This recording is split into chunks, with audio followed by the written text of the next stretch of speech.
Bom, vamos lá para o finalzinho, a última sessão desse capítulo.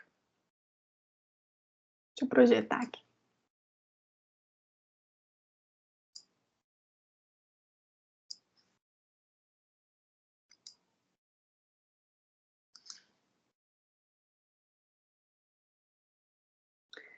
Bom, até agora, a gente considerou que o atrito não dependia da velocidade, que a força de atrito não dependia da velocidade. Mas tem situações onde depende, que é o que a gente chama de atrito hidrodinâmico. Você tem um corpo dentro de um fluido, né?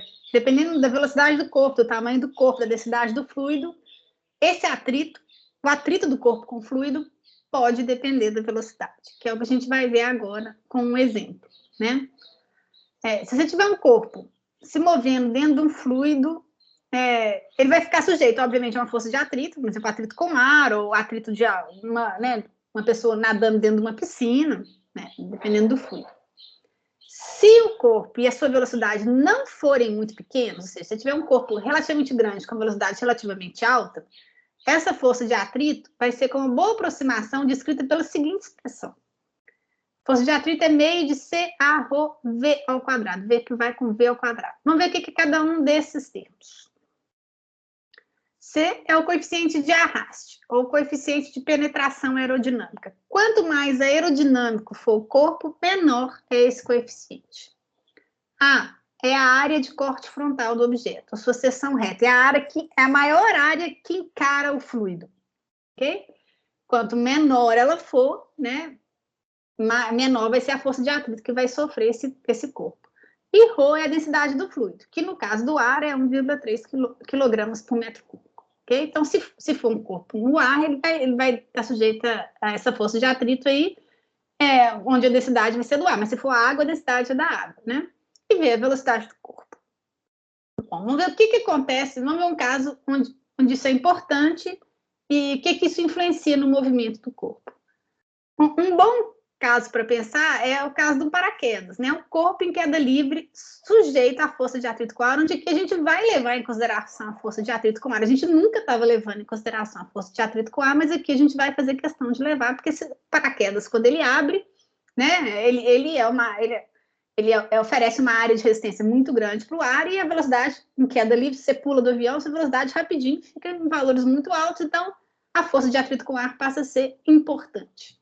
Então, vamos fazer um corpo em queda na atmosfera, que ele está sujeito a que forças? Bom, ao peso, claro, para baixo, né, vertical para baixo, e aí, como ele está se movendo no ar para baixo, a força de resistência do ar, a força de atrito, ela é contrária ao movimento, ela está para cima. Então, você tem a força peso e a força de atrito com ar contrária ao movimento. O corpo está caindo e a força de atrito com ar é contrária ao movimento, aparece para cima, dessa maneira. Então, a equação de movimento vai ser da seguinte forma, do corpo.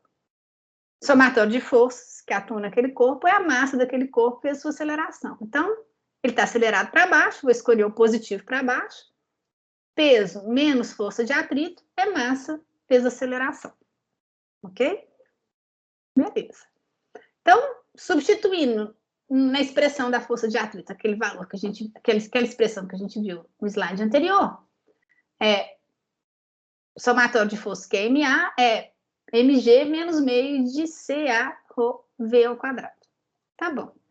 Na hora que o paraquedista pula do avião, né? Na vertical, naquele momento, na vertical, a velocidade dele é zero. Então, naquele momento que ele pula, esse termo de força de atrito aqui é nulo.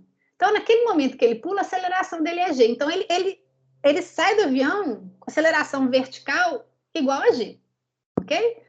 Porque ele ainda não tem velocidade na vertical. Né? O avião está deslocando só na horizontal, no que ele pula na vertical, a velocidade vertical dele é nula.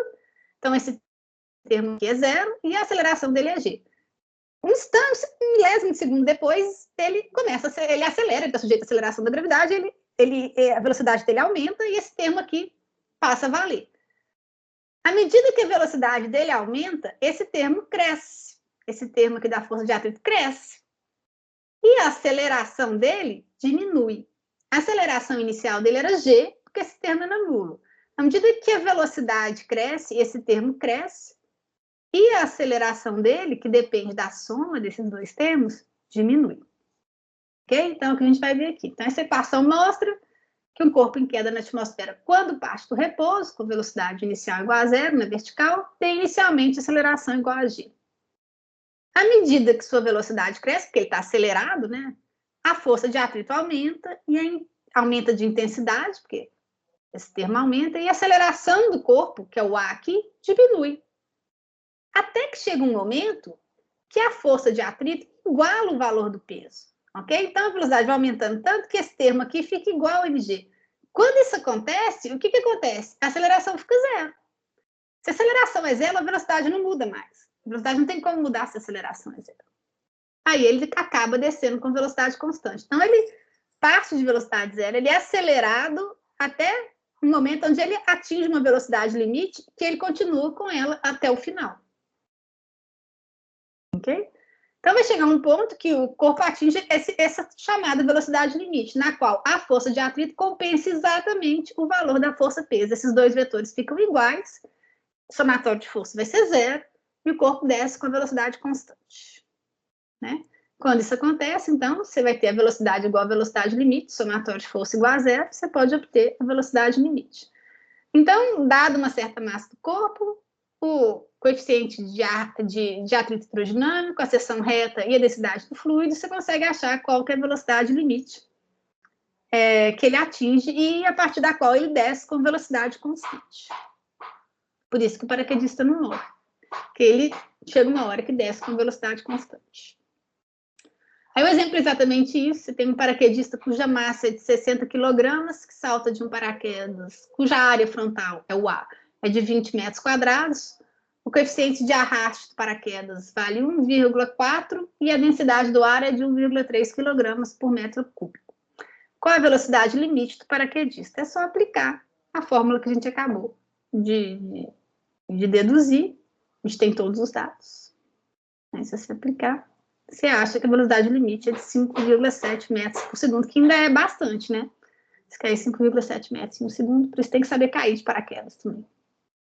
Ok? E aí termina esse capítulo.